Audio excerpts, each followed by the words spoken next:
Welcome to Dimensional Analysis Part 2. I'm also going to touch on unit conversions and how to use your reference table for the types of unit conversions that you are responsible for. There are 3 practice problems for you to try.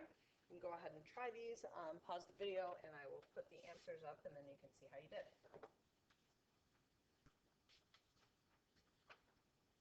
So for your burger joint question, we are starting with our repair amount, which is going to be $1,052.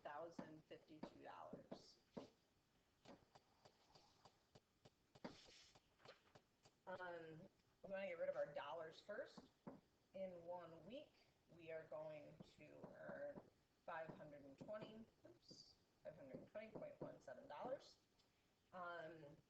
That allows us to get rid of our dollars.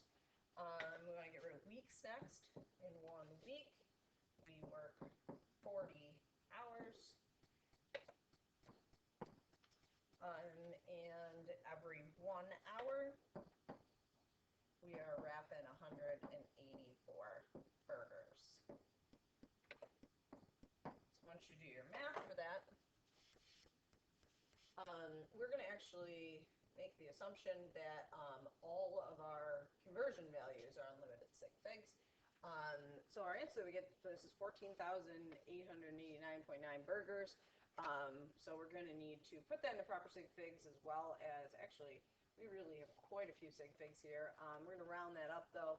You're going to be wrapping about 14,900 burgers. So puts in perspective what's going to happen if you get into a car accident and you have a job at a burger joint.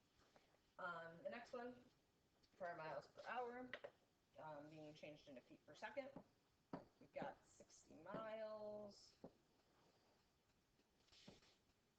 1 hour. I'm going to use this conversion factor. This actually does limit my sig figs a little bit.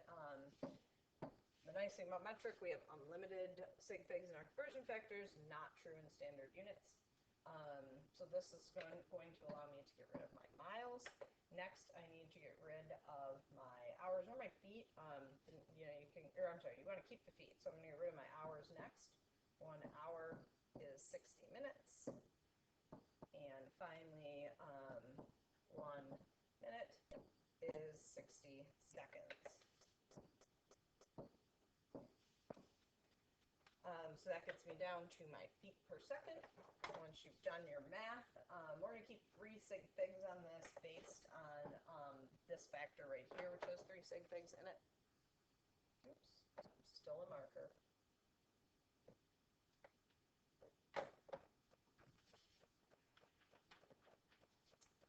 Okay, my smartboard is failing me a little bit right now, so this is going to be 80.0 feet per second.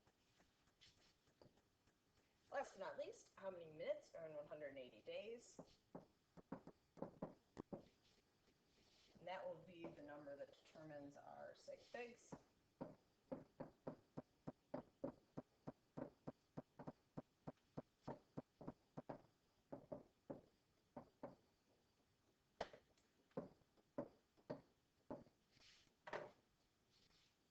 Go. 259,200 minutes. If I give you a little conversion chart, we're going to really minimally use a lot of these, but if you do need to solve a problem, a couple important ones to keep in mind. This is a very interesting one right here. You use centimeters cubed a lot in earth science, so that can be a really helpful one to understand. That's actually really, for our purposes, the same unit. Another one that we'll use a lot will be the liter to milliliter conversion. That comes out quite a bit. You do have a reference table, if you want to take a moment and look at reference table C, that can actually help you with conversions. So what this is able to kind of do for you is, if you want to avoid using dimensional analysis, or you're kind of forgetting what you should be doing, your base unit would be right here. So your base unit is meters versus kilometers or centimeters or millimeters. Liters versus milliliters, or deciliters, or anything, kiloliters, whatever. We deal a lot with milliliter to liter conversions, so that's a pretty important one. This table actually can help you to make those conversions. My general rule of this table, let's get this out of here, if you're going to be using it, is any anytime that you are moving up on this table, your decimal is going to go to the left. Anytime you're moving down on this table, your decimal is going to go to the right. So, what do I mean by this? Say you have 100, we'll do 100 milliliters. We want to change this into liters. So our base is right here. Liters is our base. I'm starting at milliliters, so I'm starting right here. So I've got to move up, which means I'm moving my decimal to the left. So I would take this number and go 1, 2, 3. How would I know to do it 3 times? That number right there. So that tells me that I'm a factor of 3 away from my base number. So that would tell me that I have 0.1 liters. I want to go in the other direction.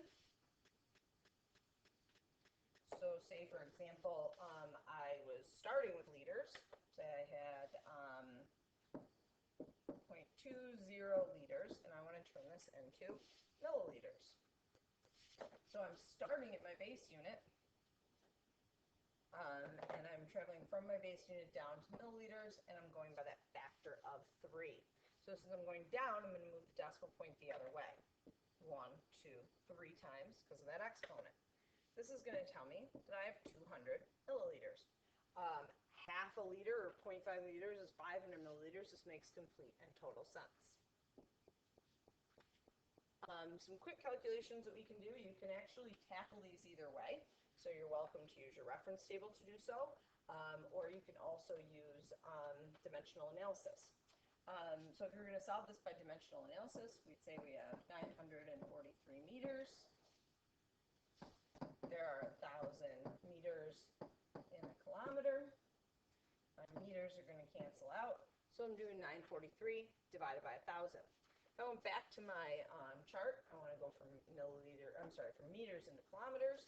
So what I'm actually doing here is I'm starting at my base unit, and I'm going up to kilometers, which is a factor of 3. So I'm moving my decimal to the left 3 times. Let's check how that worked. So what I'm actually doing is dividing by 1,000, which moves my decimal to the left 3 times. So either one is going to work for you. If I want to know how many milliliters are in 5.4 liters, my 5.4 liters, my 1 liter, 1,000 milliliters. Liters are going to cancel out. We're actually multiplying here, which means we move our decimal place to the right. If we wanted to look at what we did on the other page, to go from milliliters to liters, I'm moving up, and I'm moving up by a factor of 3. Hold on just a second.